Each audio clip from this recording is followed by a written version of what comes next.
Well, a very, very happy Saturday. Welcome back to Justin and Trey on the TNC Sports Talk YouTube channel.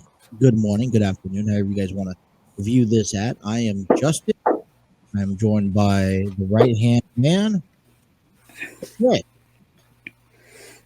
Good morning. What's going on? You get a little bit more rest last night than the night before? About time. I heard coming in tomorrow might be a rough day too, because we're supposed to have some thunderstorms going throughout the night. Right. This evening. You know, they're normally it's either a hit or a miss with these thunderstorms. But I mean, it's how do I put this? I was I told you guys about the other day with the thunderstorm that I had the other day, right? Mm-hmm. And how I was sitting in the parking lot. I have a video. Excuse me, gosh, I'm belching already. Where I had I was sitting in the parking lot and everything was blowing sideways. That's how much rain was coming in. Things were going sideways. So I was like, I'm not driving in this. I barely made it to one location. I'm not, I don't have a problem driving in severe conditions. I don't see myself having an issue, right? Mm-hmm. Hold on one second.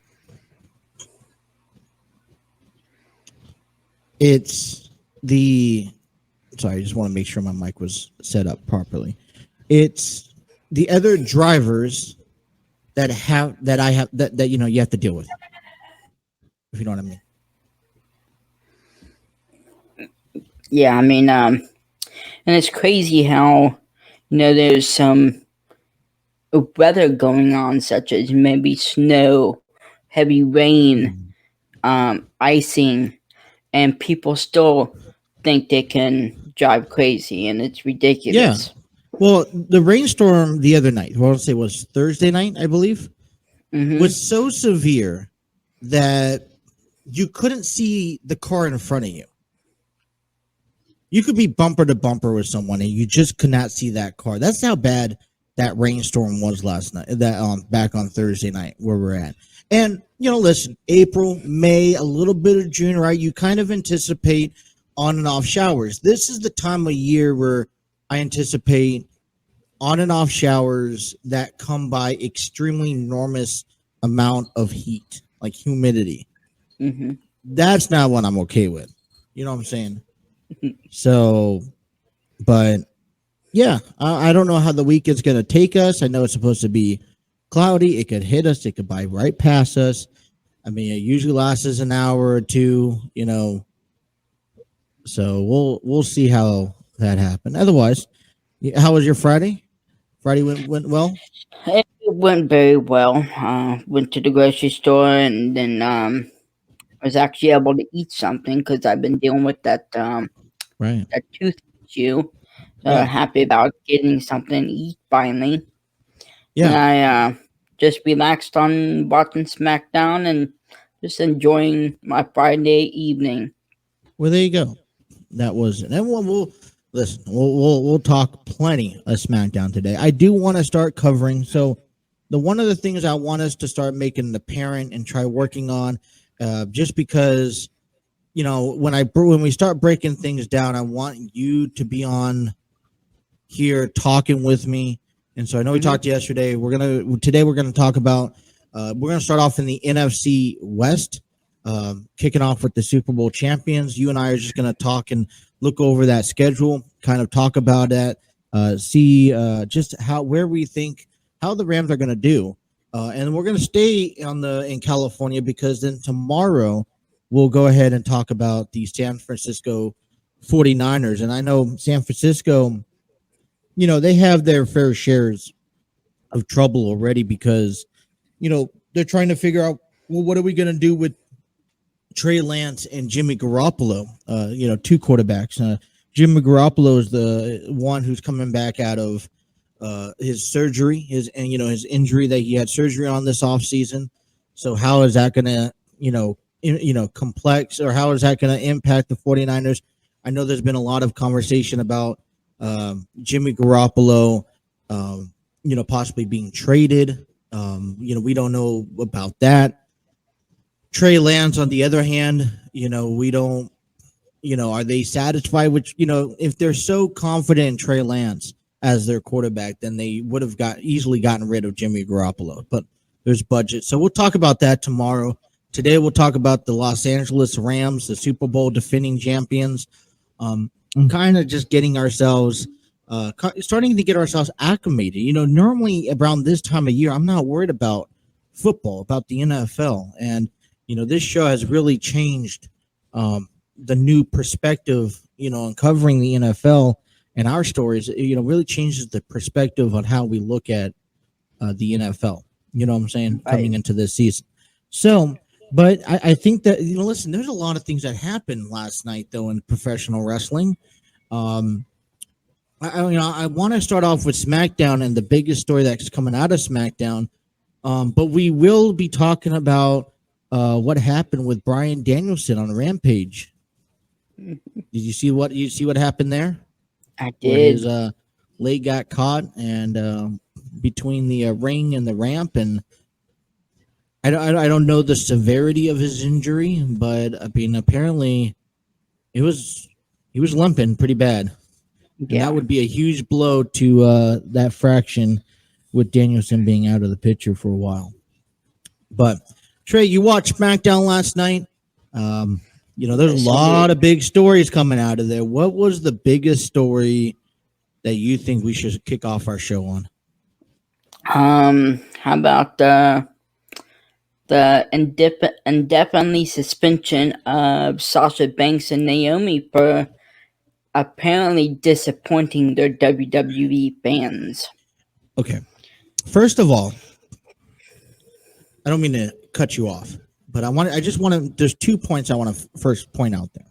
One, the name of indefinitely is improper to use, because Brock Lesnar a year ago was indefinitely suspended for laying his hands on Adam Pearce. So the term indefinitely suspended, no, come on. Two, you talk about disappointing the fans or the WWE universe. Is the WWE universe disappointed in them? No. First of all, they're standing up for themselves, which I think that the fans want more of, because if they feel that they belong in a certain category or at a certain level, then I feel like they deserve, they should speak up for themselves, right? So that's one. Two, why? I don't know. I sit here and I'm maybe I just had a brain fart, but to think of number two here. But I mean, I'm not disappointed for them speaking up for each other, for one another. And I guess it goes back around.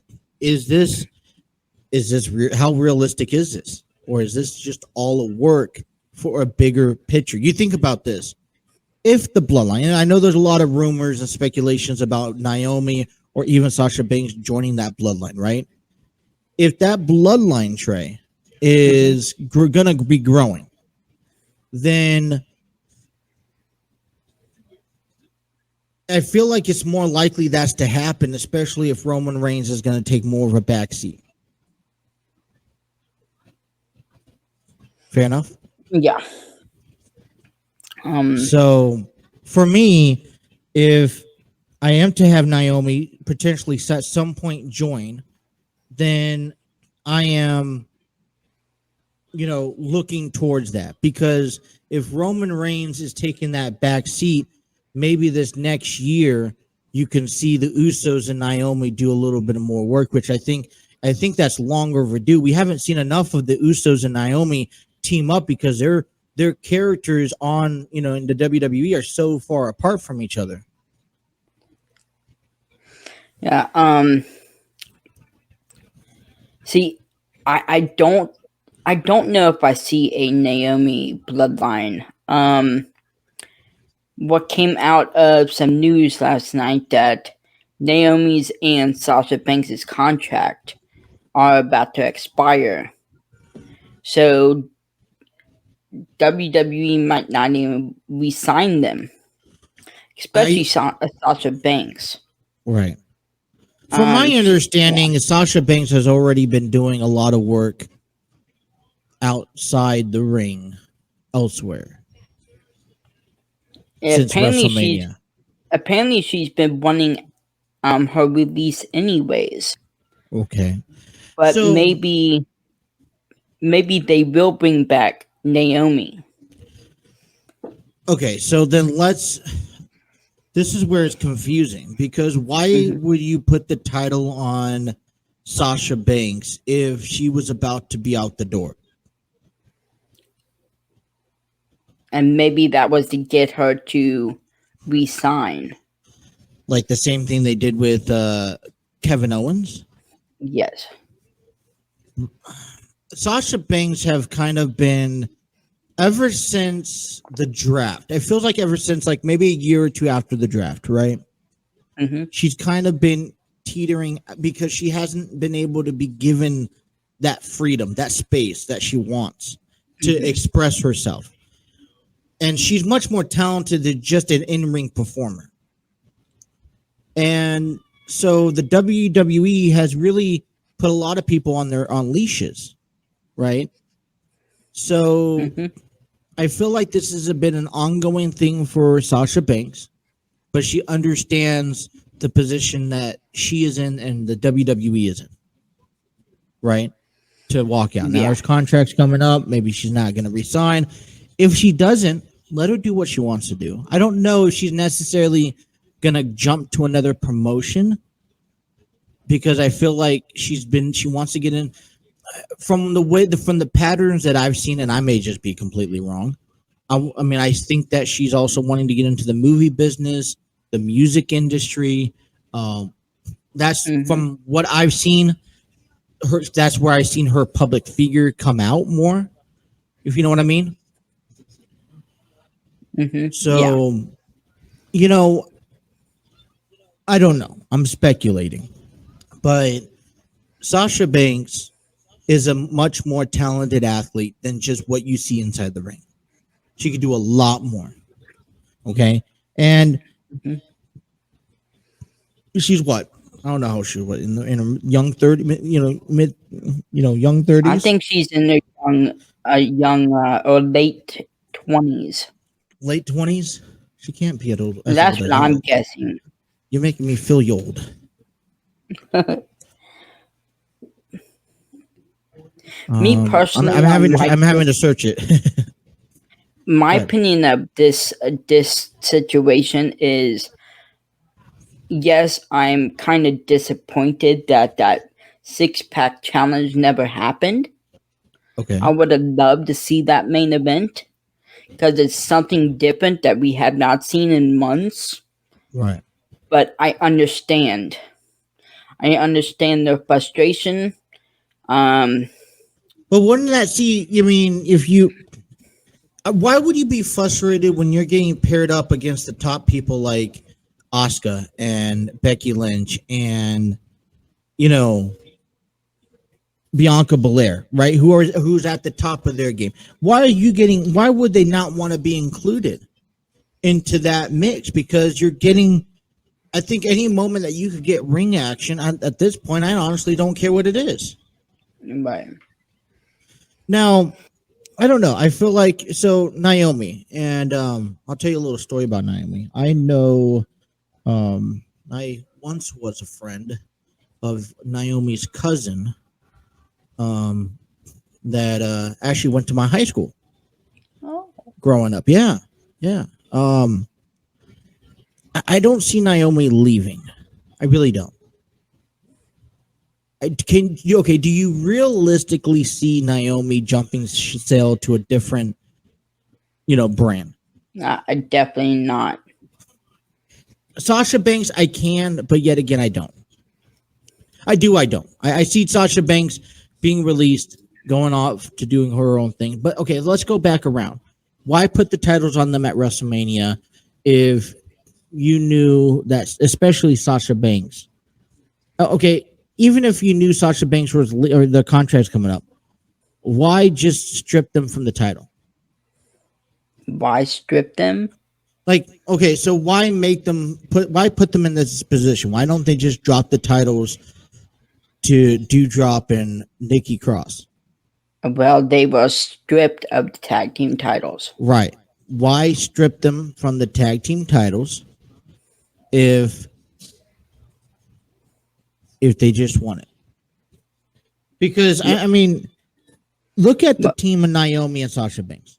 Okay, they are probably one of the most powerful, most athletic, most inspiring tag team right now as of recently in the women's division. Correct? Yeah. Is that fair to say? Yeah. I mean, Liv Morgan and Rhea Ripley was good, but you knew that wasn't going to last. Carmella, Zelina, they weren't that strong. Like this was, you were finally satisfied that the women's tag team championships were put on a team, were put on people that you could trust. Right. Yeah. So, and then not even 2 months later, you're taking it away. I understand that they're leaving. I understand that they maybe be stingy, but I always believe, and this is just me, and this is a pet peeve that I would have on a professional wrestling point. If you're a professional wrestler, when you carry a championship, it doesn't matter what kind it is, it comes with the responsibility of being a champion. And we know the image. Do we have to break down the image to what a champion's responsibility is? Do we, or do you think people understand that? I mean, let's do it. Just for the fun of it.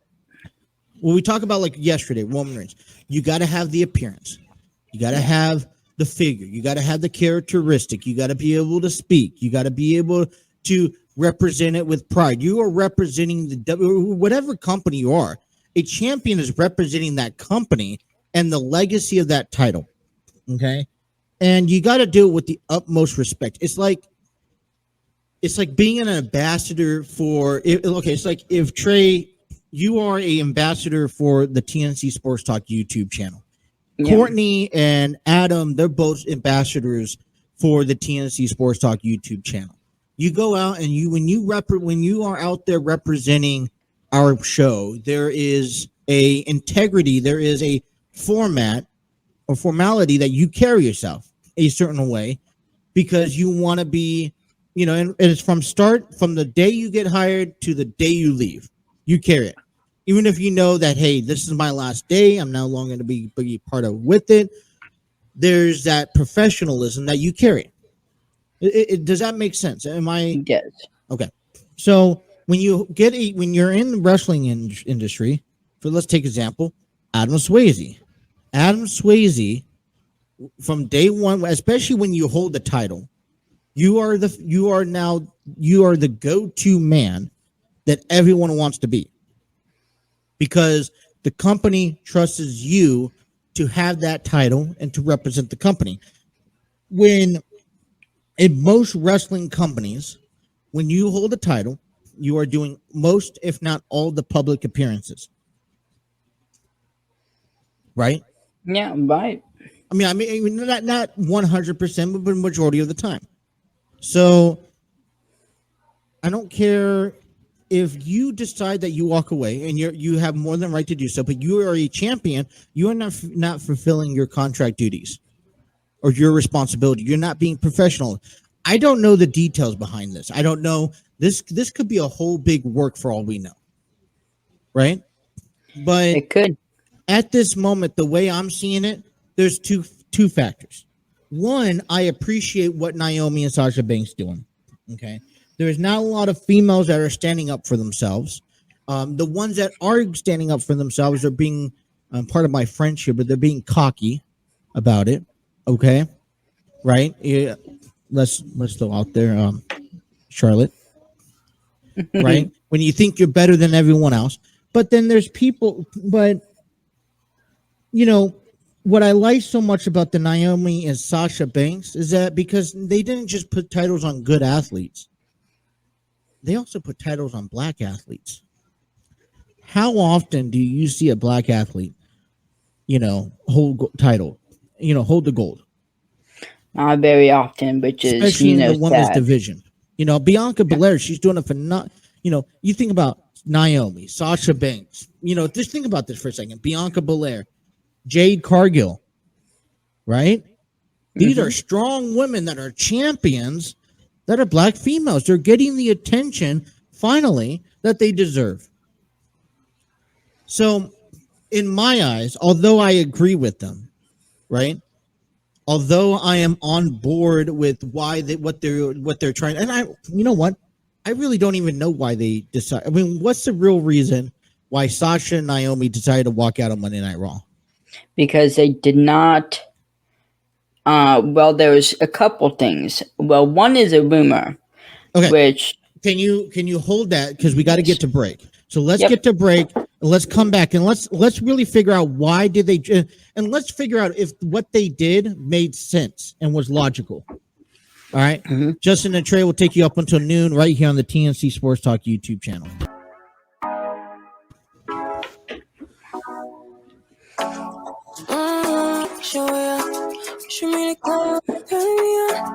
I want to give a shout out to StreamYard, which is the proud home of Justin and Trey on the TNC Sports Talk YouTube channel.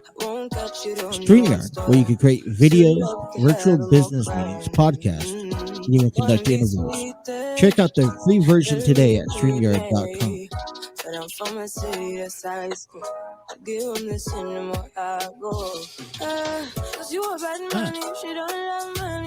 So Trey, I had you hold off here because I wanted to just really break down. I really want to figure out, all right, and I don't know all the logistics, so you're going to kind of share with me exactly your opinions and your whatnots. But I want to know exactly, why did Naomi and Sasha Banks decide to walk out on Monday Night Raw? Because weren't they were originally scheduled to be in a 6-pack challenge match. Is that correct? That is correct. And they decided that they walked in, they sat down with Vince McMahon accordingly to reports, and they're like, nope, we're not doing it. We're out of here. I wish I had the audacity to get up from my boss in a meeting and just walk out. So, Trey, what's going around? Why is Naomi and Sasha Banks officially, is definitely suspended? What did they do on Monday Night Raw to walk out? Well, there are rumors and nobody really knows if it's true. But apparently they told Vince and John Laurinaitis, that they did not feel comfortable wrestling two of the opponents that were in that 6-pack challenge. Do we know which two? Doudrop and Nikki ASH. Has there been any reason, Trey, or any speculations that Doudrop and Nikki ASH are not safe? I don't know. The reports are is that they fought them in the past. Okay. But maybe on a house show? At a house show, probably. Okay. And apparently they did not feel comfortable wrestling those two. Okay. And so the second, and that was one of them. And the other one was they were not very happy not defending their titles, but yet they were getting ready to wrestle the respective top champions on both brands. So Naomi was scheduled to pin Nikki ASH to pick up the victory to go face Bianca at Hell in a Cell. Okay. And Sasha was going to come to SmackDown and challenge Ronda for a SmackDown tag team, SmackDown championship opportunity at Hell in a Cell. Right. And they did not like that. decision made by Vince, they would have rather defended their tag team championships at Hell in a Cell, and they felt disrespected. All right, so you're telling me that you are given on a silver platter an opportunity at a Raw or SmackDown championship match, which, by the way, normally most of the time, if someone gets hurt during that match, you could go over exactly and win that title. But instead, they felt that they needed to defend their own titles. Yes.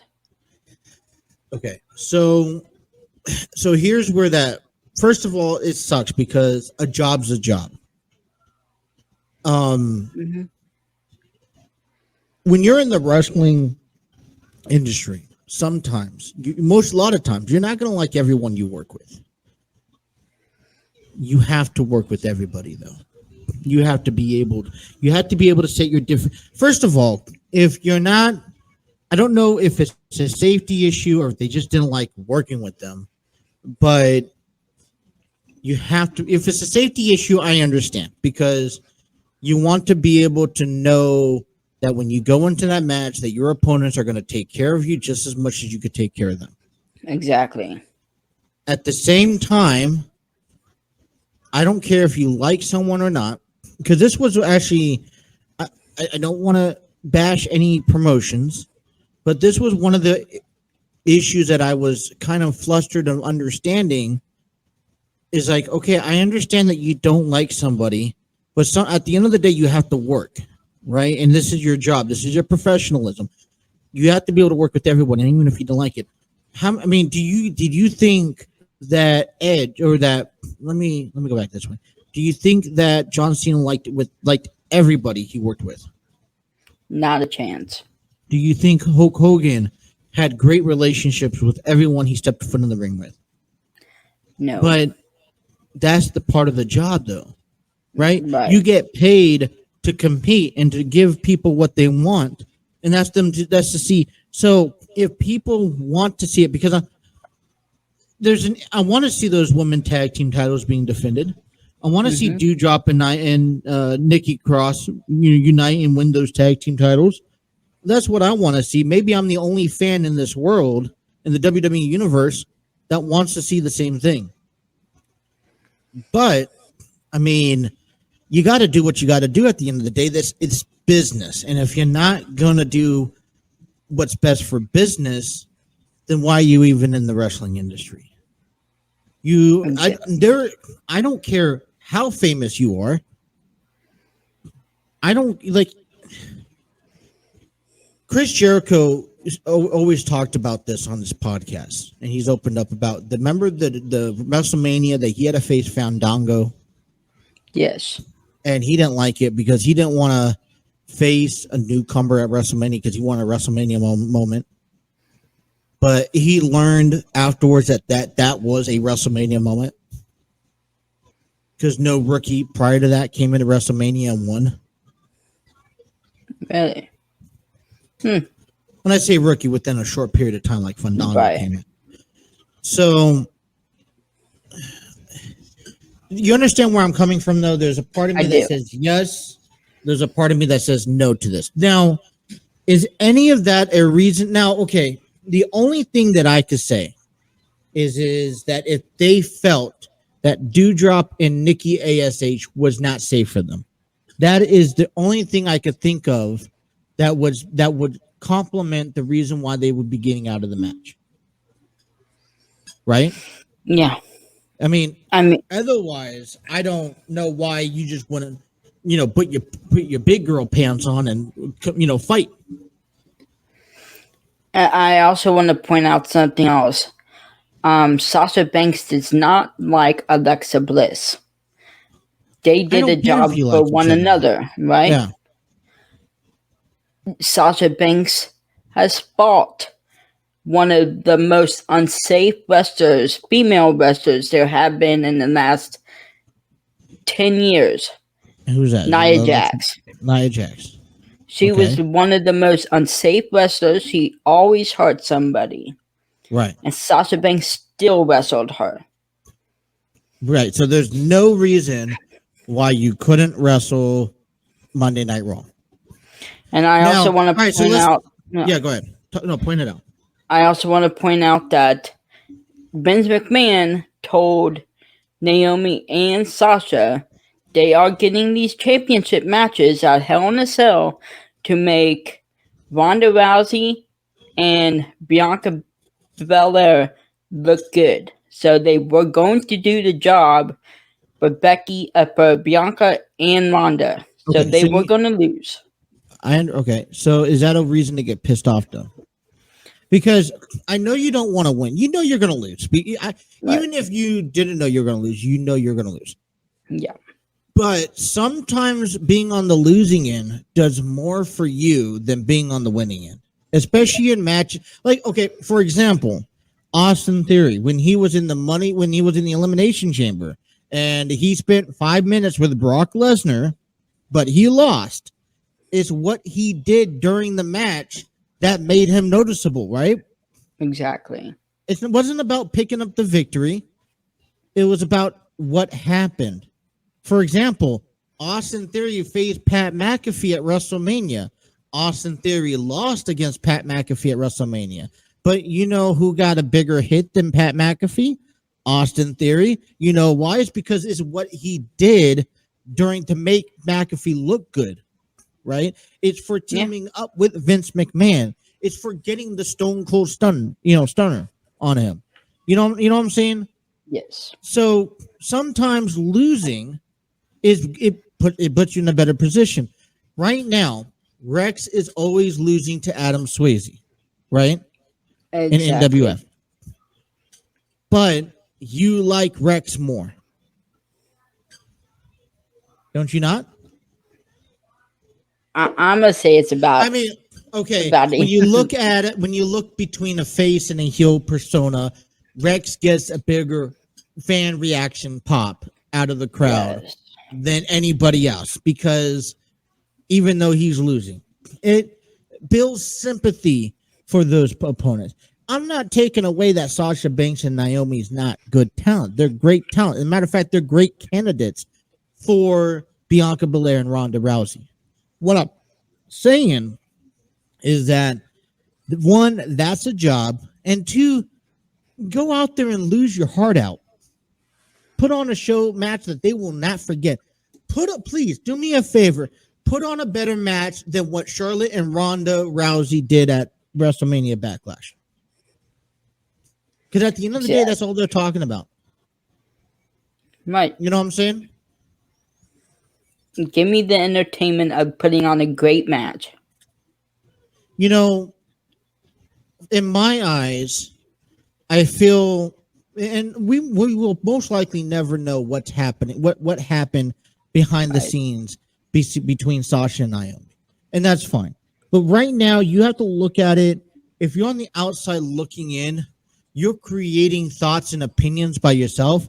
And as much as you want to stand behind maybe Naomi and Sasha Banks, you have to be like, listen, at the end of the day, a job's a job. And at the end of the day, you got to do what you got to do. And I'm thinking in the back of my mind, after hearing all this information about them, that they're not, it's not, I'm not pleased with how they're responding.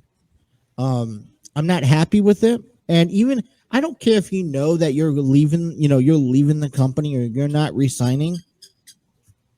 You're now tarnishing your name by the way you're acting. And I don't want to see them leave the WWE. I really don't, Trey. I don't know about you. I really like Sasha Banks. I really like Naomi. Naomi has paid her dues. All right. Courtney said here under our comments on the YouTube channel, bring back Cameron. Sasha leaves. I wouldn't mind seeing that. No, I don't think that Cameron is someone who is willing to be, it was capable of being a full-time athlete. I never took her seriously back when she was with the Funkadactyls, right, with Brodus Clay. And then afterwards, I never really just took her seriously. She never was brought to my attention that way. But I mean, listen, I'm not on Naomi and Sasha Banks' side. And you know what? Maybe it was just Sasha Banks. See, that's the other thing. You don't know the entire story. Was it just one, or was both of them disagreeing on wanting to compete? Well, that was the other thing. Is but Cameron was saying that it is not in Naomi's character to act out like this. I don't think Cameron she. I says don't know. that I don't think she Banks is. manipulated Naomi to do this. Or you know what? Could have been just Sasha Banks being the solo person, and because you didn't have you didn't have both of them as a team, they just sent Naomi home. You know, and then that's why WWE was so quick about saying something, because they want to put it on both of them. You know what I'm saying? Like, does that make sense, y'all? Yes. So, because it's ironic that they would actually go out and make a statement about why certain people weren't there, because they never did that about. Remember back right before WrestleMania, I believe it was Ronda that was supposed to be at Raw and have a 6-woman tag match, right? And Ronda never showed up. Yep. They didn't make a statement on why she didn't show up. I mean, there were spoilers, but there was no official. Hey, WWE did not release a statement on why Ronda Rousey did not show up. You know what I'm saying? Right. So maybe they're just trying to cover their asses. But maybe, but that's putting a bad name on Naomi. Yeah, but so if see, and here's the last point on this: if Naomi, if it wasn't Naomi's fault, they could always find a way to make it up to her. But if exactly. it's but at the end of the day, it will, depending if they are released and they are not to resign back, their name has been tarnished in my books at least, and we will never know the truth about it. One last thing, WWE has erased all of Sasha Banks's and Naomi's march from the website also. So you cannot find nothing of those. And so this is where it becomes petty. Because while you're under contract, aren't they entitled to still be they're still under contract. They're just suspended from being at the events. Yep. Right? I mean, was the suspension without pay? Maybe they feel so disrespected for what they did. They went beyond measures and disrespected them. Yeah, but see, but that's unprofessional. You've seen that happen before, but yeah, unprofessional. What does other wrestlers on the outside looking in have to say about that? You know what I'm saying? Yeah. So I know Naomi and Sasha Banks isn't the only story in the WWE and on SmackDown that happened. We are going to take a break from SmackDown real quick. Yes. And when we come back, I want to talk about what happened with Bryan Danielson. Yes. And what type of injury that could lead up to. Justin and Trey continues here on the TNC Sports Talk YouTube channel.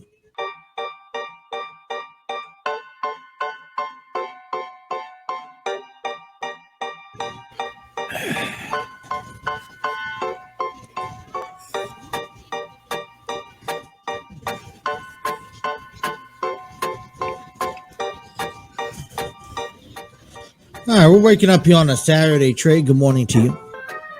Good morning. Good afternoon. How do you want to consider that? It is going to be nice and warm out today. At least it's not going to be snowing anymore. Knowing your luck. That's true. You have NWF down in Covington tonight, and that's tonight going to be an exciting event. You got a couple of things going on, such as Adam Swayze and Gideon. This will be the first time you get to see Gideon in a match because he'll be facing Rex and Star Rider. This was actually dated back to, I want to say it was about almost a month ago. where Gideon, what was that? It was that cage match where Gideon helped Adam Swayze successfully defend and defeat 7 other men to retain the NWF championship. Mm-hmm. And so now they get to face each other in a tag match. Is that the main event? Do you think that's the main event for the night? And if so, is that worthy enough to be the main event? Because we're seeing a stipulation match with Nikki Victory and Joshua. I mean, I think that will be the main event is the tag team match. Okay. Is it worthy enough? I mean, I would say so because Hollywood is the champion. Yeah. Rex is, hypes up all the crowd. And he's worthy of a main event. Yeah, they're main event caliber. But, for me, I'm like, okay, well, I just don't. There's just not as much writing on that to be a main event, in my opinion. You know what I'm saying? Yeah. Like, I'd rather see the Nikki Victory and Joshua be the main event. That's what I was thinking, too. I think that would be an amazing match to end the night. But also would be also an awesome match to start off the show to get the crowd riled up. Right. Now, okay, so we were talking yesterday, and you said you were going to find out for me. Is that something that you are still working on doing, or has that been confirmed? Or I have not asked anybody. I am going to go straight to NWF tonight and ask in person about who's the face of NWF. That's not the question. We talked after the show later on yesterday about something else that you said it was a possibility. Let's give you a moment to think about what it is. I don't. I know you know what it is. What conversation did we have yesterday on the phone? It was about 6 o'clock in the afternoon. You were just getting home, ready to eat your pizza. And I asked you a question, what you should do. You reached out to somebody, and they said it was a possibility.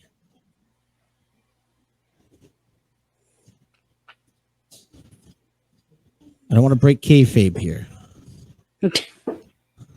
I don't know. Do you really not remember? I don't.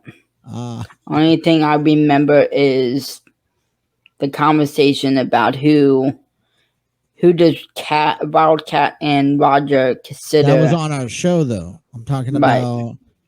It wasn't. It was after our show. I don't remember. I really don't. I'm gonna let you think about that. I'll come back to you in a few minutes. All right. While we're waiting on that, let's talk about.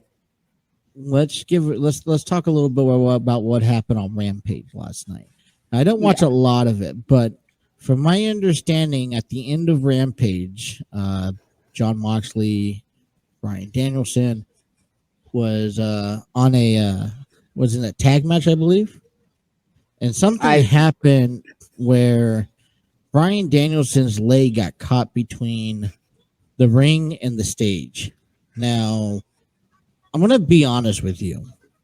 I'm not a fan whatsoever about how the stage comes up to the ring. Never have, never will.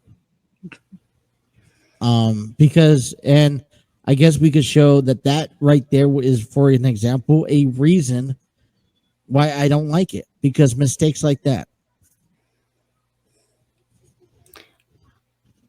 Yes, it would be a risk of injury, such as Bryan. I mean, I kind of like it, but I'm also used to the old-fashioned ramp. Yeah, the ramp that's going down. Yeah. Yeah, I'm. Listen, I'm an old classical guy. Call me old classic, but I feel like there should not be a ramp that's leveled with the ring that's going to the ring. I feel like it has to be down because then it really just limits where you could do things and how you Right. could do things. Um, you as a wrestler, you can use that to your advantage as well, and I'm not a fan of it. You know, they reported that Brian Danielson was limping afterwards. And Yes. unless you have any new reports to share with me, I don't know the level or the extent that Danielson is hurt at. I actually caught the video on YouTube. There was reports that his leg was caught up to 10 minutes. They couldn't get it out for 10 minutes. Right. Um, there was medical right there in Right. case he really did need it, but he pushed everybody away and limped off. Yeah, and as a wrestler, I think if you could walk away, then yes. As a football player, if you could get up, as any pro athlete, if you could get up and walk away from an injury, then at least get to backstage, then that's what you should be doing. Here's a prime example. Look at Triple H when he tore his quads back in the day. He didn't get. I mean, he was helped out, but he was walking under his own power. Remember the Undertaker at WrestleMania where he collapsed after the match in the gorilla, area. Yep. you know, so a part of me is saying, hey, Brian Danielson is a one big tough SOB. But at the same time, Trey, realistically, how much could that have been injured? You could have torn a quad. You could have torn a knee. Could have torn your ankle. Who knows? You know what I'm saying? Right. And I know that Brian Danielson is a really, like I said, tough SOB. But at the same time, you do wonder because he is a huge, huge, remarkable factor to AEW. You know what I'm saying? Yeah, and it would be devastating to lose him for a period of time. Right. So, Well, I mean, for yeah. me, I don't know. I don't know what the extent is, but I thought, I don't know how much more you want to talk about it, but Well, at the the same time, reports are that he was okay. okay. They never said if he was Kind actually of, injured. if it was me, I would, first of all, I would give Brian Danielson like a week or two off. Yeah. If it was me, and then also I would really reconsider and not having these ramps go up because now you're just asking for an accident. Because it's happened once, it could happen again. And the last thing you need to happen, which by the way, we don't have a face of AEW, but the last thing you need is to have, a face of AEW, to get hurt like that. A freak act. It was a freak accident. I get it. Was. But still, if that could happen to anyone, it could happen at any time. It could happen again. And so, how do you prevent that? I mean, it works the same way with those steel, steps. You could slip on those. Yeah. There's just no safe way. So I don't know if you, really willing to risk getting rid of it or not. I mean, such as NWF, you've seen how old those steps are. The wood steps. Yeah. I was so attracted watching those steps, and I'm like, dude, Rex is not climbing those steps. Like you could literally see. You could see the wood split when you put pressure on it. Yes. And I'm like, oh no. Oh no. Like, that foot's gonna go right down through it, and yeah, that would not be good. But anyways, have you thought about what we were talking about last night? I still don't know. It happened already at NWF before. As a matter of fact, it happened the last time you and I went there. This time we're going to have it do it again.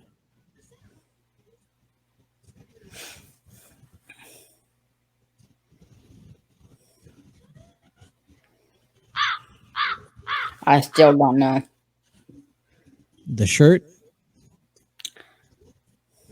Oh. He said he. Yeah, I told you that he was down for that. Well, you said he was up in the air for it. Well, he wanted to do something else, and he said he was down for that. Oh, he wanted to do something else.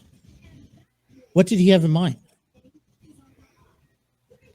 Instead of instead of what I told you?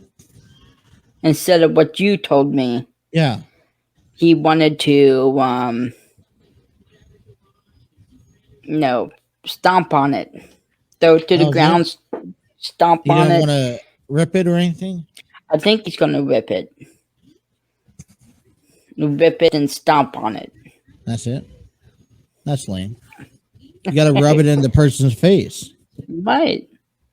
I'm sure he'll throw it back at me. I'm sure Adam Swayze would do it on a heartbeat. Oh, yes. Matter of fact, I'm actually interested in finding out if he would. You know who would also do it in a heartbeat? James Cross. Yes. He would literally wipe his sweat off of it and then use it like a I'll call him bowling shoes. Here, go polish your bowling balls. All right, hour number 1 is complete here on Justin and Trey. We will be back and for hour number 2. And when we come back, we will be breaking down the Rams roster. And then we'll come back and talk a little bit more about Friday Night SmackDown because apparently Roman Reigns is too good to show up to SmackDown now, right? I mean, Paul Heyman speaks on his behalf from now. I mean, Roman Reigns can't speak for himself? He was there, trust me. All right, we'll find all that out and more. Hour number 2 coming up next here. Justin and Trey continues. Thank you guys for watching here on the TNC Sports Talk YouTube channel. Trying to make up your mind like you need more time. There you go. You've already spent most of mine. Even when your words fail, sorry about that. try to keep it light. Got the girls over here today, so. Gotcha. You can be honest. I don't appreciate your lies. It's about damn time you get it right. I'm up all night. You keep pretending. All right. Hour number 2 here on Justin and Trey. Taking you up until 2 o'clock. Trey, you getting ready for NWF here. Yes. Which is tonight in Covington. Tickets are still available. It'll be $10 at the door, $15 for front row if they're still available. You could go online and get them. I believe you should be able to still go online and get them at nwfwrestling.com. And while we're talking about NWF, I just also want to bring up and mention that NWF is having their very first all-women's wrestling venue on May 28th of this month. Okay, next Saturday, they will have a Revolution Rising.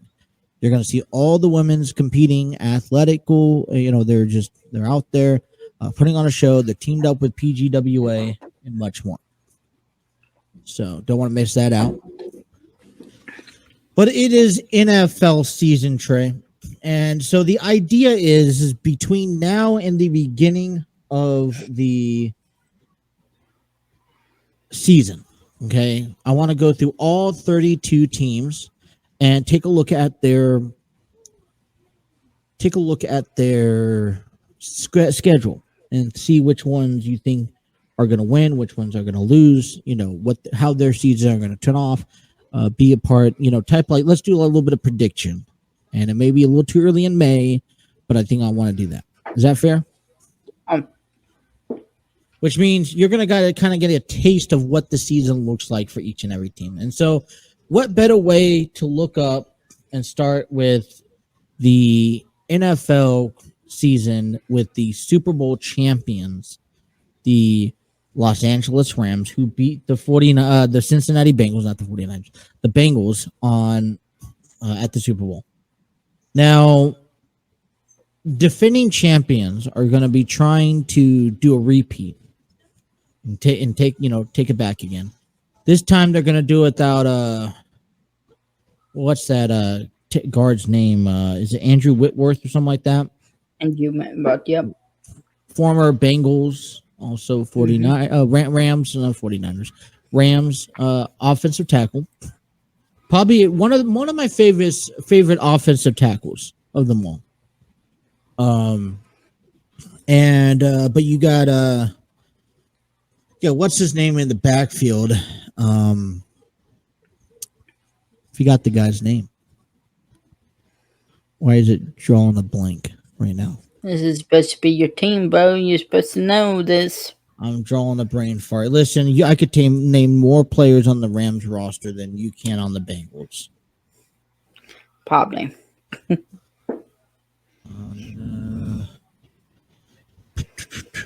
Hold on.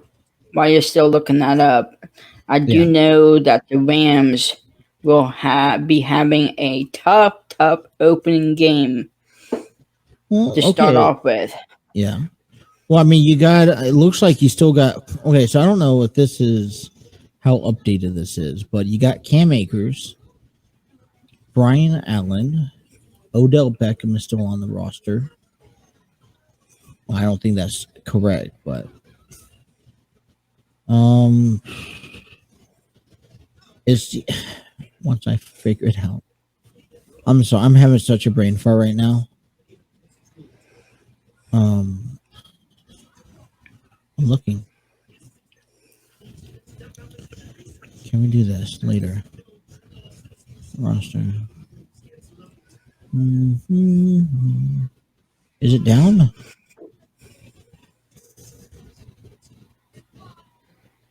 What's his name? What's his position? Defensive end.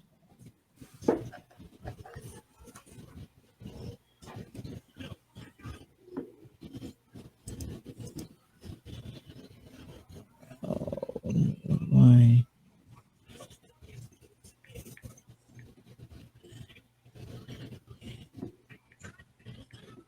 Why am I having such a brain fart? Can someone please help me?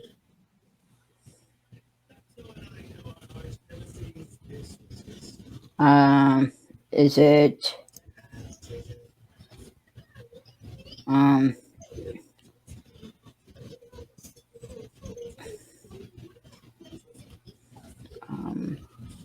oh my goodness, I don't know why I'm having such a brain fart right now, Trey. Aaron Donald? Aaron Donald. Yeah. You're welcome. It's not even on the roster here. Here, come on. Oh my goodness. That's the guy that we were worried that would come back and destroy Joe Burrow at the Super Bowl. He kind of did he not? He did. All right. We're going to take a look at the Los Angeles Rams roster right after this quick promotional ad.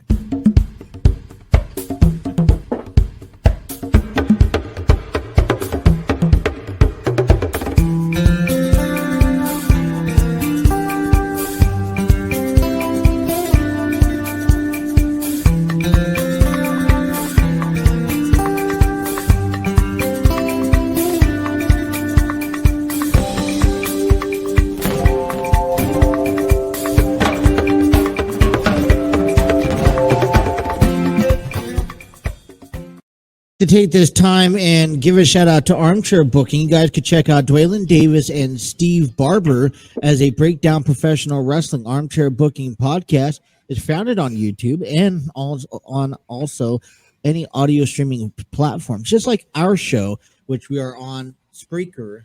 So go check the Steve Barber, Dwaylon Davis Armchair Booking podcast. Now, hold on one second.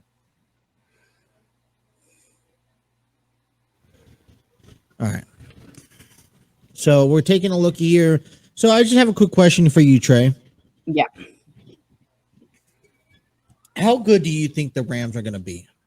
Just before we go over the schedule, how good do you think they're going to be?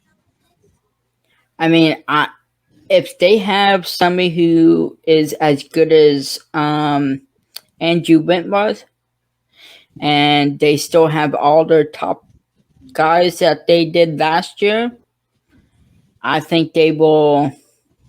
I think they'll be pretty good. So I know that Andrew Whitworth has retired. Right. So you don't have him, but they still have a decent offensive line. Now, that yet again, you're dealing with the veteran quarterback in Matthew Stafford, right? Mm-hmm. I mean, the Rams really went all out this past year in order to win a Super Bowl, and it succeeded. It doesn't happen all the time, but it happened this time, right? Right. Where how often do you see a team that puts all their poker chips inside the pot and win at the end of the hand, right? It's like Not a game of very poker. many. Not many, very many. But you have seen it. I mean, if you follow baseball a little bit, you've seen that in baseball where a lot of teams put all their money in at one time, and then they walk away winning a Super Bowl or World Series ring. The Rams are trying to repeat. Now, let's consider this, Trey. You don't have Russell Wilson in your division. The 49ers is up in the air what they're going to do between Trey Lance and Jimmy Garoppolo. The Cardinals are, I don't even know where the Cardinals are at. I believe that they'll be a good team, but, Kyler Murray wants a new contract. They made a lot of mistakes the second half of the season.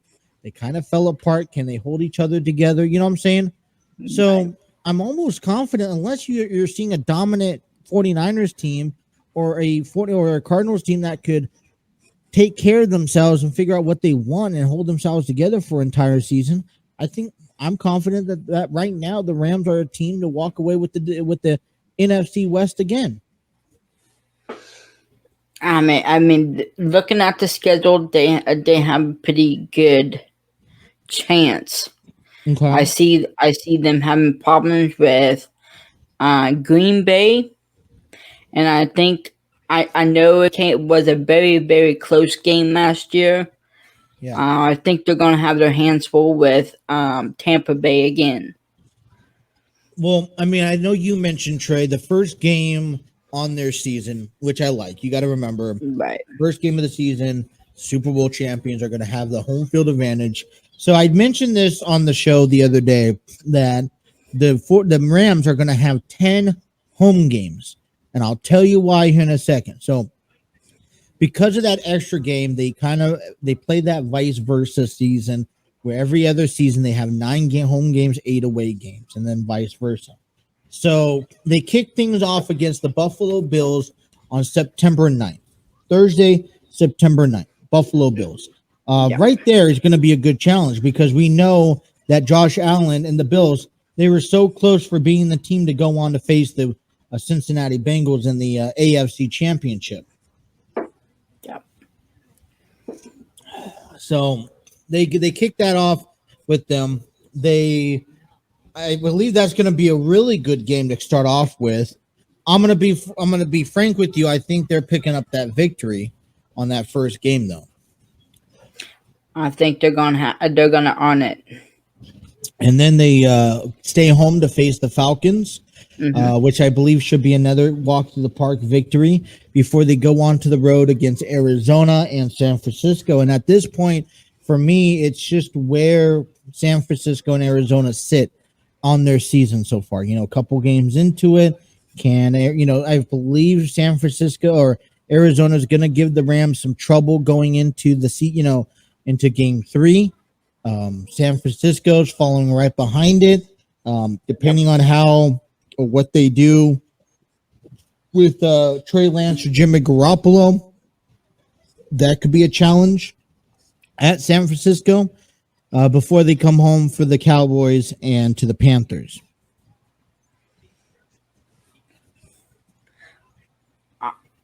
I mean, it's going to be a good.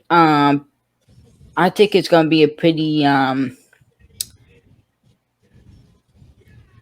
difficult first 4 games of the season for the Rams, but I think they're going to pull it off. But like you said, we don't know what kind of Cardinals team we're going to get. They went wasn't they like 10-0 last year before 7-0? I believe it was like 7 or 8-0 before they lost to Green Bay. Yeah, you just don't know what kind of team they're gonna have. Same with San. Right. Yeah, they're gonna have a first couple. Well, I figure. Okay, so I really do figure that the most likely start off the season at 2-2, at least the best 2-2, Yeah, or the worst. That's just my opinion. I could be completely wrong, but the way I take it out of it, but I'm actually pointing out that they'll be starting off the season at least 3-1. Now, what team am I thinking that they're going to lose to? I don't know. Probably Arizona. But depending how I mean, they could even be 4-0. See, that I think that's the thing that you don't know about the season this year is because they don't know where they're going to last. Dallas Cowboys are at home. Listen, everyone wants to praise Dallas Cowboys, and think that, hey, every year is their year. Yet again, they come up short. They find that mistake. I don't think they go into LA and beating the Rams on the road. So I'm giving that one to the Rams as well as the Carolina Panthers before their bye week. Yes. So, I mean, first 6 weeks, right? Yep, first 6 weeks. I'm saying at least 5-1 on the season. Yeah. After the bye week, they play home to San Francisco, and this is where things I think start picking up a little bit because now you're playing against teams that have winning records like San Francisco, Tampa Bay, Arizona again. Yeah, they're at home, but remember back with San Francisco this past season, San Francisco owned SoFi Stadium, both home, on both games, and that really hurt the Rams. So what's great is that we don't get to deal with the San Francisco 49ers early on in the, at the end of the season when it really matters, right? You got to deal with them early on, which is great. Get them in and out and done with. Move on to Arizona. Take care of that. You got the Saints over there in November 20th. And then on Thanksgiving weekend, you got the Kansas City Chiefs. They're on the road to Kansas City. Now, for me, Tampa Bay, Arizona, Kansas City, 3 really solid, good teams that I feel like, okay, this is where the stretch now comes around the road. I see the next 5 games after the bye week going at least 3-2. I mean, Kansas City picked up a Pittsburgh wide receiver. They got rid of what's his name, Hill. Yeah. They got rid of him. I think Kansas City's going to be a force to be reckoned with. Well, I mean, that entire division is going to be a force to be reckoned with, and you'll know why when we talk about it. Well, then they started having to deal with Seattle, and we don't even know the deal with Seattle, Trey. They got rid of Russell Wilson. They're unloading their players, building them back up. There's potential that Baker Mayfield joins, the squad. But I don't see Seattle going anywhere. So December 4th, I see an easy walk in the park. So are the Raiders. And then you get down to Green Bay.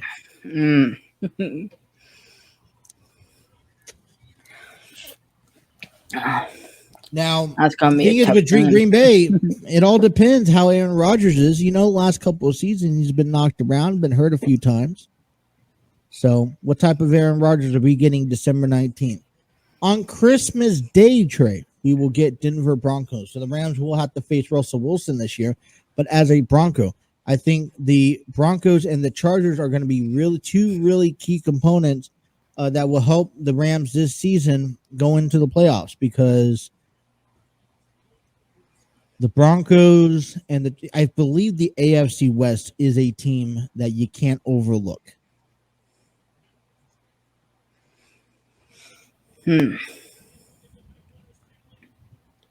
You guys, it seems like you guys got some pretty easy, last 3 opponents.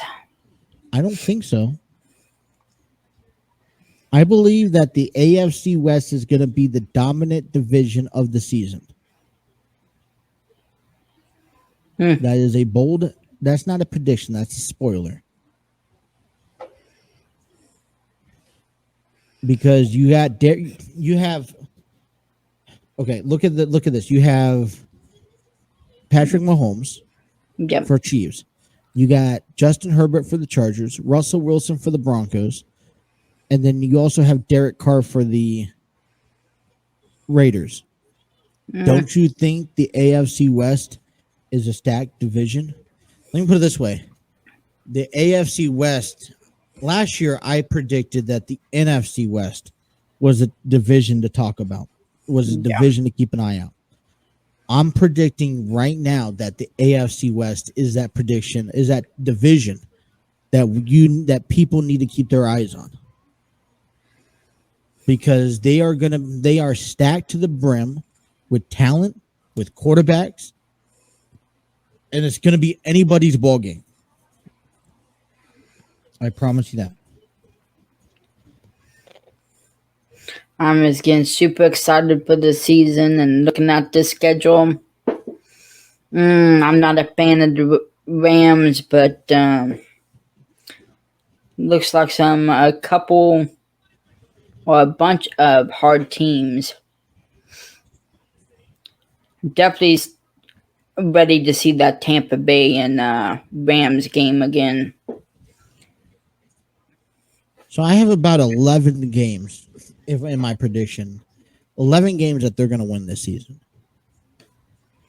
Now, I told you about the 10 home games, right? So you see 2, 4, 6, 8, 9 home games on the board. So that Chargers game on January 1st, right now, even though they're technically on the road, they're at home because SoFi Stadium is a Rams stadium. It is a stadium that the Rams will, kind of take over, just like San Francisco came into SoFi Stadium and took over. Now, here's the other thing I think is also going to be a big deal about this stadium, about this season for the Rams. Yeah, they want to come back and win another Super Bowl. I think it's an accomplishment to come back and just win, make it to the playoffs again, right? I think obviously it's not going to be completely the same team that they had last year, but I believe there is a battle in LA to want to be better than the Chargers. All right. The Chargers is the team that came behind the Rams, moved into LA, said, hey, we're going to give you everything we got to be an LA team because that's what we believe in. Obviously, the Chargers have not been looked at as an LA team. People still kind of look at them as a San Diego team, but people want them to go back to San Diego. But the Rams was the first team to move back to LA over the Chargers and win a Super Bowl. So I think that there's still much more integrity on the table, much more that needs to be accomplished for the Rams. And when you look at this schedule, I think one of the biggest, I see the Bills being a struggle, the Buccaneers, the Chiefs, the Packers, and the Chargers being a real difficult challenge for the Rams. For me, these are key games. And then you got the Broncos, the Raiders, the Cardinals, and maybe the Cowboys, who are kind of mediocre challenges. They're challenges, but these are mediocre challenges saying that they can win.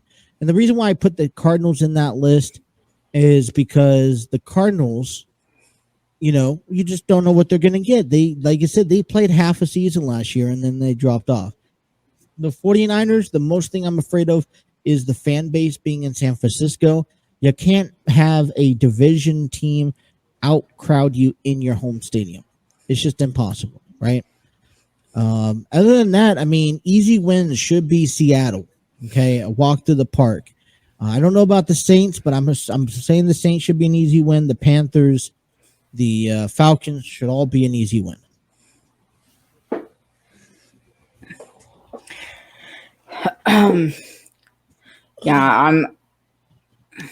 I'm hoping the Bills show up and give Rams a tough game. I want to too.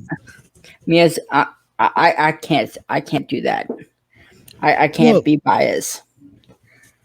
I can't be biased. I'm professional. I want a good game too. I want this sets up to be a really good first game. You know what I've always thought? the Super Bowl teams that made it, the teams that made it to the Super Bowl should have a Super Bowl rematch the first game of the season. No? I mean, yeah, so we can embarrass them this time around. If that's what you want us to think it is. No, I'm serious. I really truly believe, Trey, that the Super Bowl teams, the teams that made it to the Super Bowl, should be the teams that the first two teams that play each other on Thursday Night Football. I mean, we're getting that rematch in preseason, if that counts. Yeah, but see, no, that doesn't count because it's week 3. No one's playing in week 3. Come on. But no, I mean, do you disagree? I mean, traditions like that should always be like, okay. So for me, it's also about having the first. What do you want to call it? Having Thursday Night Football being a rivalry game. Yeah. Like, I feel like every Thursday Night Football should be a rivalry game. Every Sunday Night Football should be the game of the week. And every Monday Night Football should be also like an AFC versus NFC. You know what I'm saying? Yeah. Because otherwise, are you really watching Thursday night, Monday Night Football? I'm not, because I have prior obligations. Unless the Bengals are playing. Right? I mean, you don't even get... unless the Bengals are playing. I mean, those are kind of that game where I, like, switch back and forth. I see. But no, if you want to make it interesting for Thursday night, Sunday Night Football, I know the last few years have been on a downhill, but I would put it that way. I would really put it in a perspective of, hey, you guys, let's have a division rivalry every Thursday Night Football game after the first game, the Super Bowl rematch, right? And every Sunday night game should be the game of the week, which changes because it's just the time frames.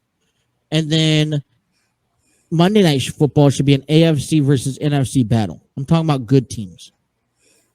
You know what I'm saying? Like the Packers and the Chiefs, right? The Bengals and...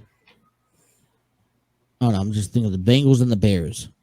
You know what I'm saying? Like, just something that intrigues you to watch it. Because for me, I'm not watching them. It doesn't invest my interest unless it's a good game.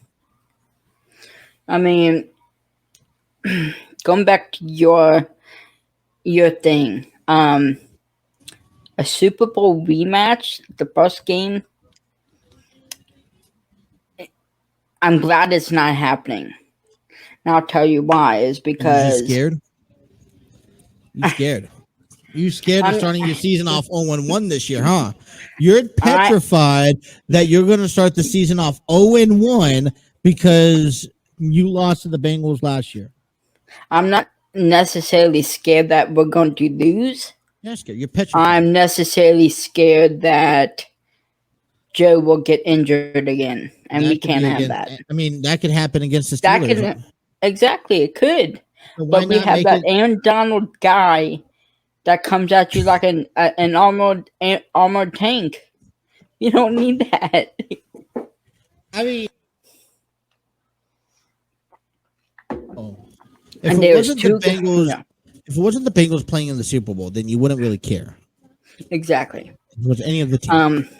And there was 2 guys that you warned me about last year. Aaron Donald, Jalen Ramsey. Yep. Aaron Donald, Jalen Ramsey. There was actually 3. And what was that third guy? Cooper Kupp. Well, no. You warned me about Cooper Kupp last year too. Okay, there was someone else. I don't know if he's still on the team. Let me look. Go ahead and say what you're going to say. It was Eric Weddle. Oh, yes. I thought it was Cooper Kupp, but that sounds familiar. Well, Cooper Kupp is a receiver guy, yeah, but because I told you that there was no one going to be able to stack on top of them. You know what I'm saying? You got Troy Hill. I mean, just happens. What happens if Aaron Donald was out? I mean, Terrell Lewis. I mean, come on, this is just a stacked team. I mean, we did give them a run for their money, but at the end of the day, speaking of them, did you hear what the Bengals said? You guys should have won. That's the thing. I mean, we knew that. You guys should have won. What did the Bengals say? So, as Joe Burrow said this, he said, I've been quiet this whole time, but that last play, it was supposed to go to Jamar Chase, and I just couldn't do it. But I suggest no defense talk shit to me, or I will make your life hell. Basically, let's wrap up on that note after our break. Justin and Trey continues here on the TNC Sports Talk YouTube channel.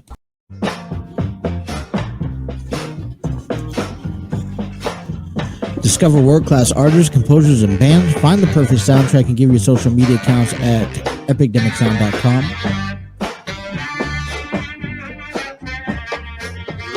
Also want to give a shout out to Canva and to Placer.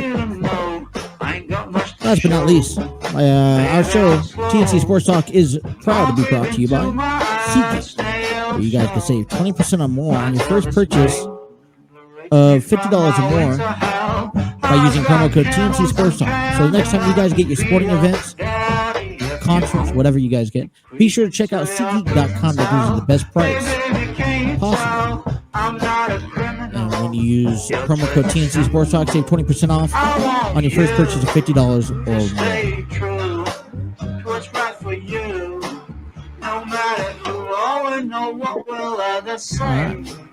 Just find your way and try to stay. You know, listen, I want to. What were we going to talk about when we came back? Joe Burrow's warning to all right. NFL rivals. Yes. All right, let me put it this way. This was a team that did something that no one expected them to do. Mm-hmm. All right. Mm-hmm. We really didn't know at the beginning of last year what type of Joe Burrow we were going to see. When it came down to Joe Burrow being injured, we didn't know how big that injury that was going to be. So we are at the loss of, we were unexpectedly unknown. Right. He took the team to the Super Bowl after being manslaughtered because he had a terrible offensive line. It wasn't just a Burrow and a Jamar Chase combination. It was an entire team effort.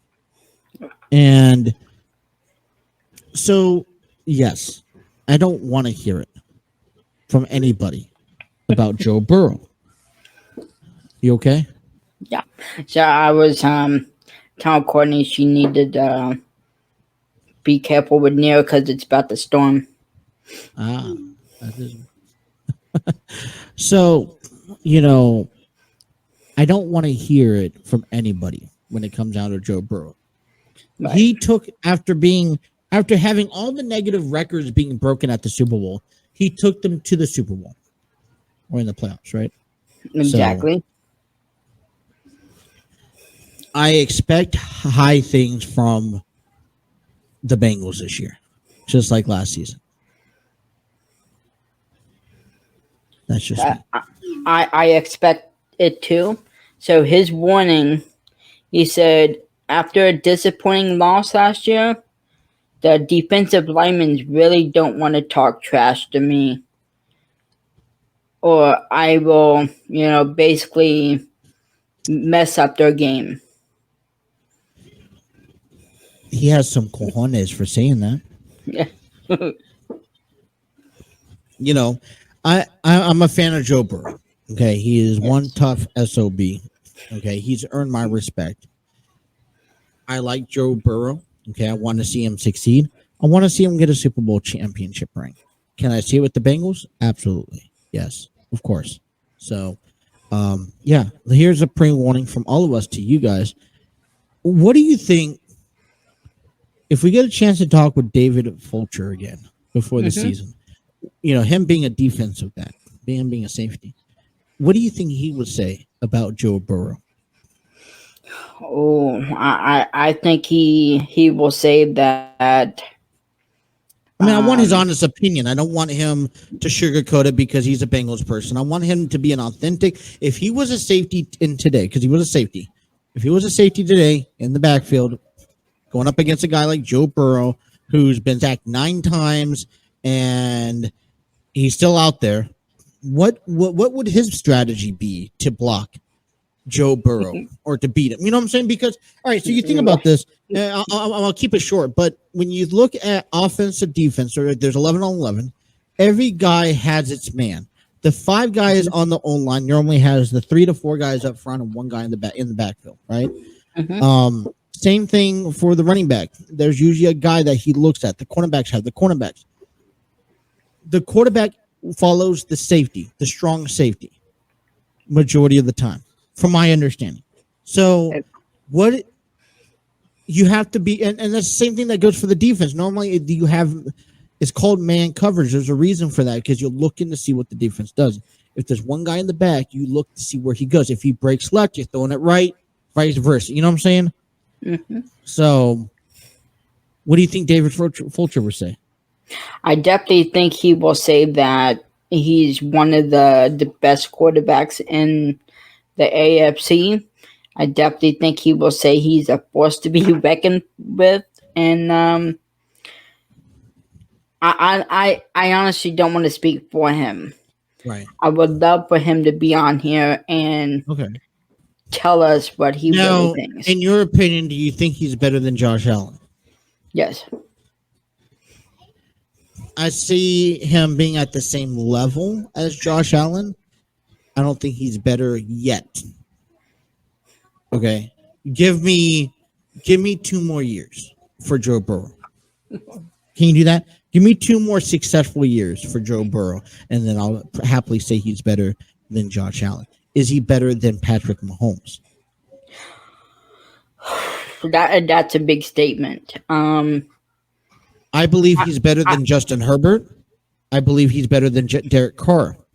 I believe is he better than Russell Wilson?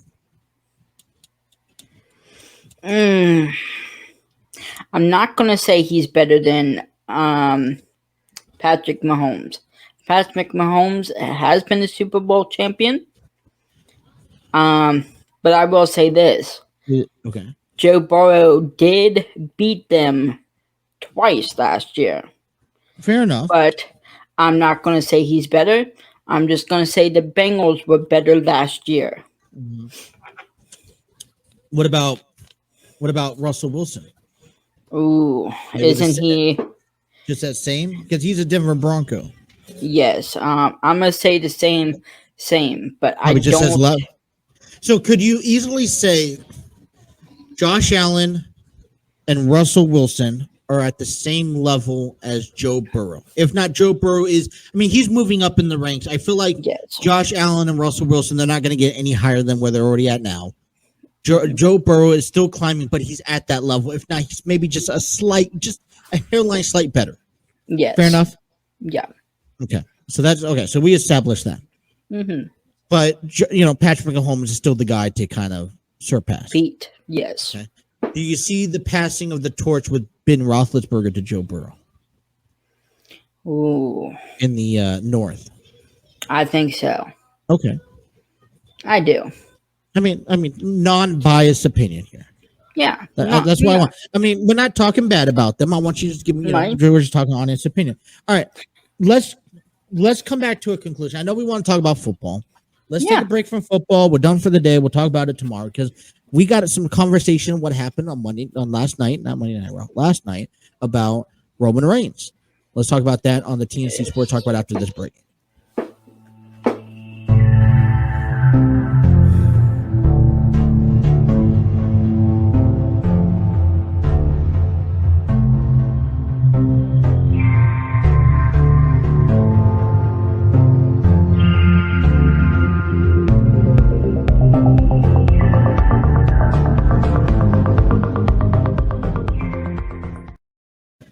All right, guys, don't forget to check out NWF. Like I said, there is an event tonight at Covington that Trey will be going to. So if you guys are stopping by, say hi to him.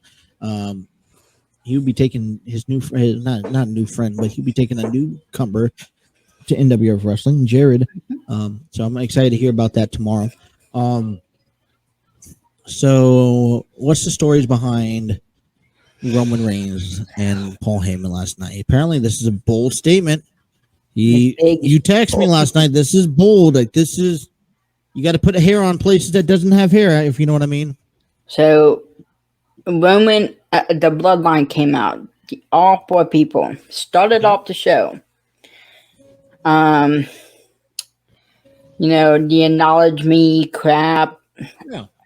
And Roman basically said, "Hey, Paul, tell the Usos what I said." So Paul Heyman said, "If the Usos are not victorious tonight and make history, the Usos will not come home.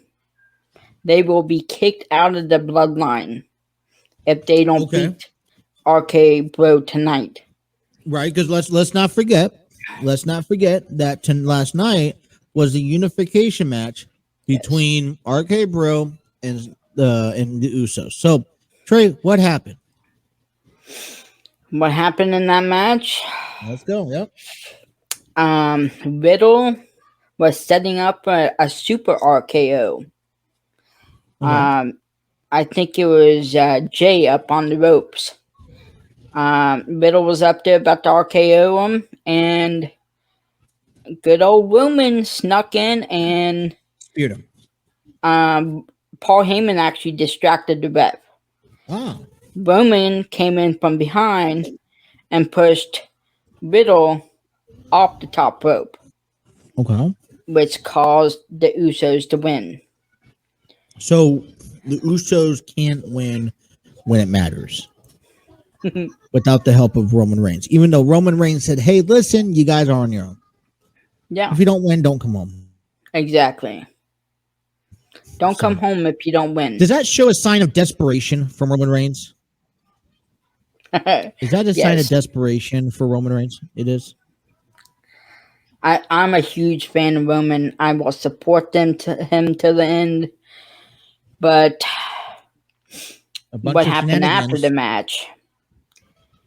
Roman absolutely destroyed Riddle and Randy. Do you see this setting up for a Hell in a Cell match with the Usos? See, I called this all week. Right. But I did not think that there was going to be a clear winner.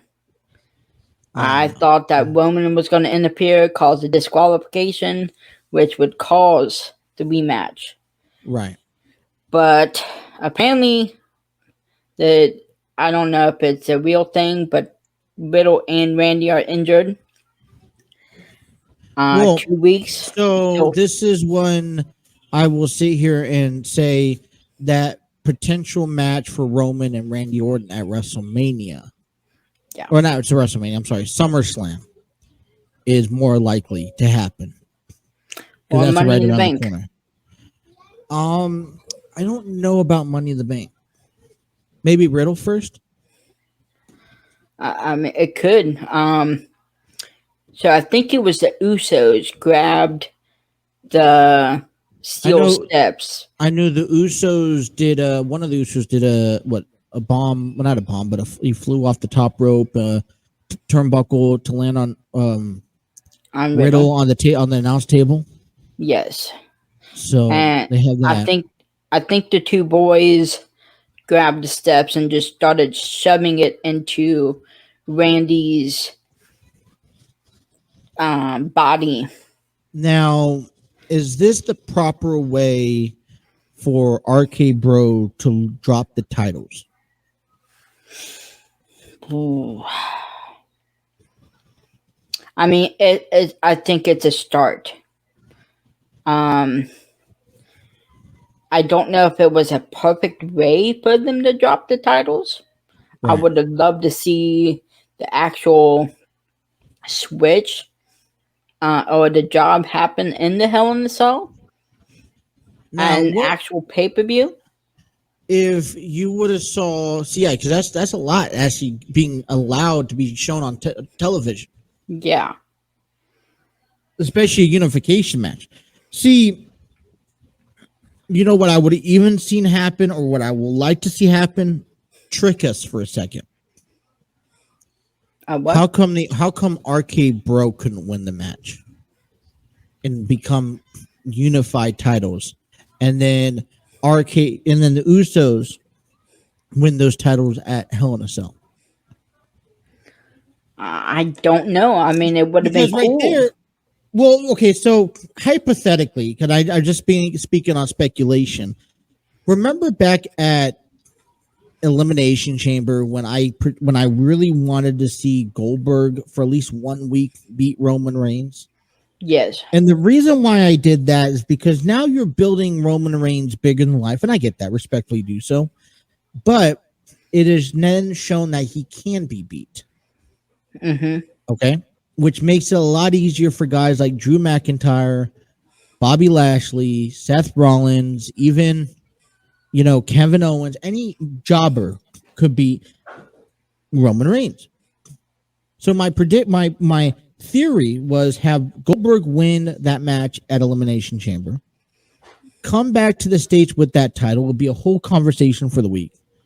And then drop the title on SmackDown to Roman Reigns again before WrestleMania. That's what I would have done. If you're thinking about this, trick us a little bit. Get us thinking one way. Get us unpredictably thinking a certain way.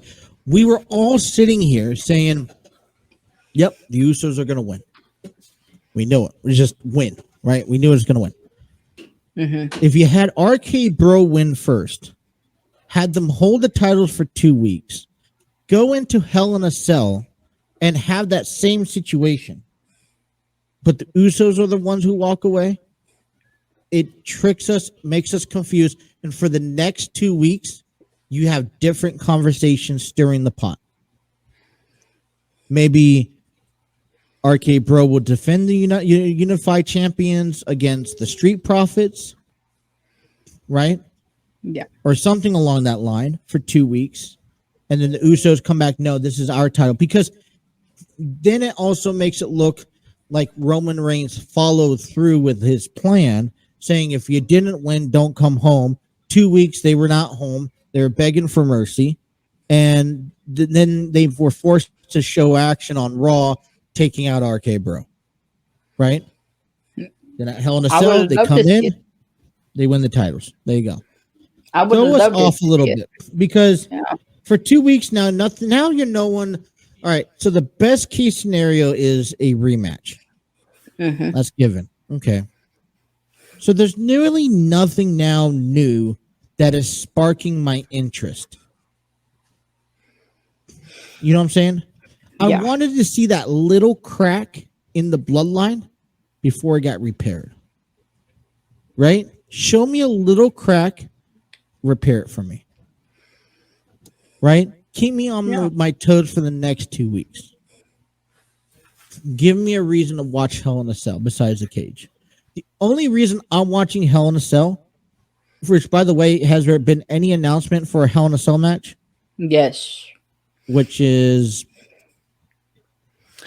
Part 3, if you know what I mean. Okay. That's it. Right. So, but that's the only Hell in a Cell match.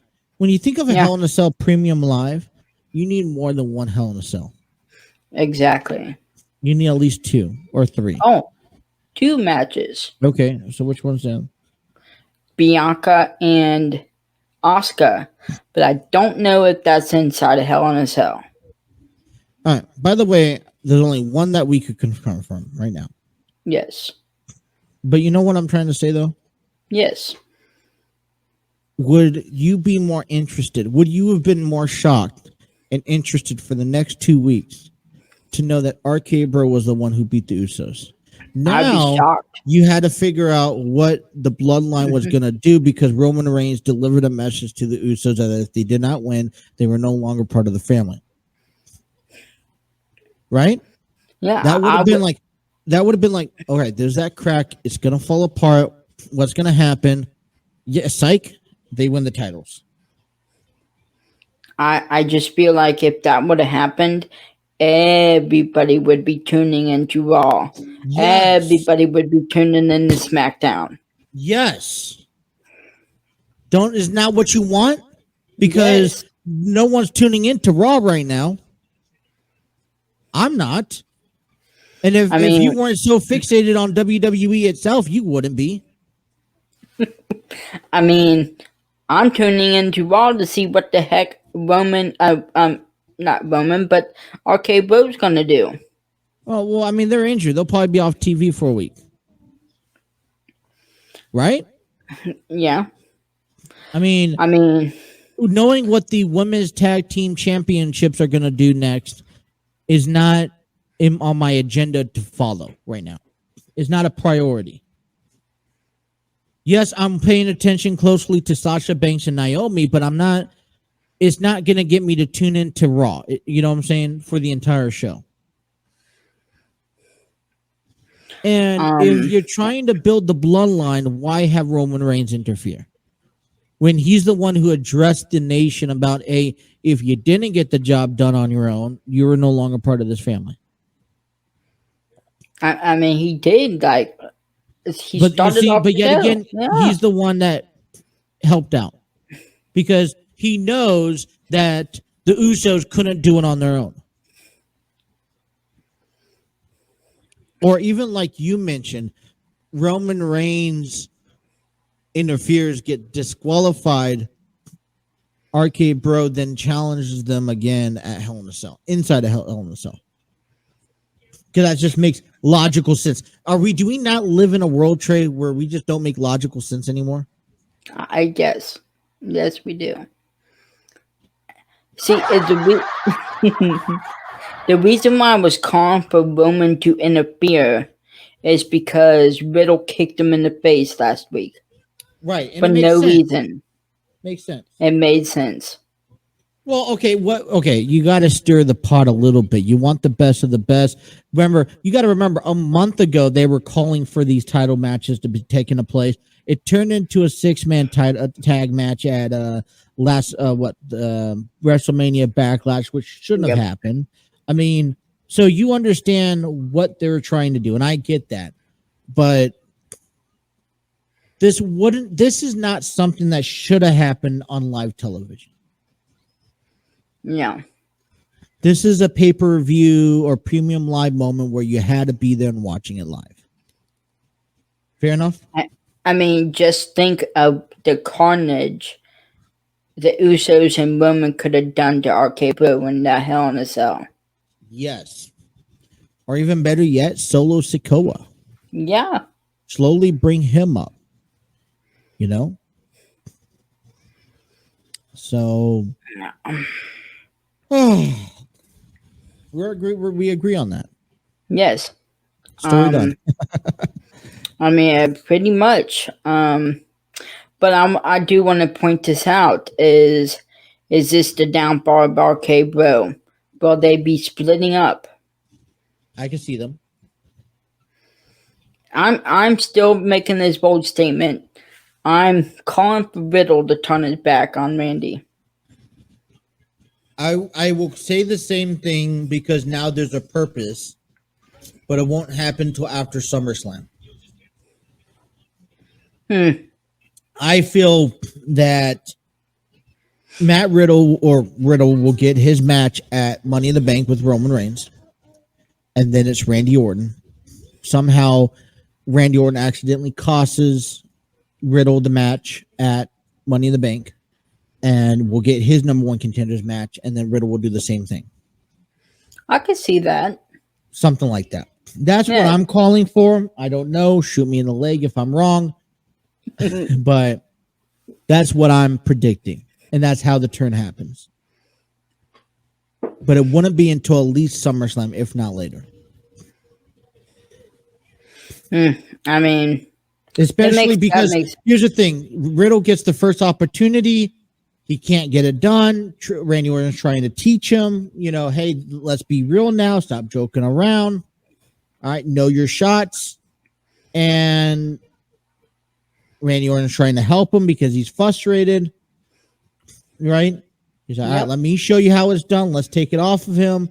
And then Randy Orton just attacks him from behind or something like that, And then that could be a clash. I wouldn't say a clash of champions. Yeah, I could say clash of champions. No, why would it be clash of champions? It could be a pay-per-view match too. Riddle and Orton. But I guess my thing is what's next for Orton after that? I don't know. You know what I'm saying? Maybe Cody. Is that a little too soon for Cody yet? I mean, I know we want it. I know we want it, but is that not a WrestleMania match? It is. It definitely is. So isn't that a little too soon for Cody? I don't know. I mean, I would love to see it anytime. WrestleMania, though. You know as well as I do, as much as all places I want to see it, WrestleMania is the place. Yeah. I mean, I don't care where it is. I don't discriminate where it is. They could have it in. I get it, but the point is, Trey, is that we want to see the match at the grandest stage. I feel like that's where you're selling your tickets. Come fight in my bathtub, bro. I care. I have a Randy Orton and a Cody Rhodes action figure. You want to reenact that match? Yes. All right, Trey. Enjoy yourself at NWF tonight. Let me know all about it. Stay dry out there. And that's it. Yeah. We'll cover the 49ers tomorrow. A women's tag team championship tournament coming up. Can't wait for that. When's that? They have not officially announced when. Yep. Oh, but that's happening. Anything else? No. All right. So let's talk about all that tomorrow. We'll be back here at noon. Justin and Trey here on the TNC Sports Talk YouTube channel. You guys have a wonderful day. Stay dry. Peace.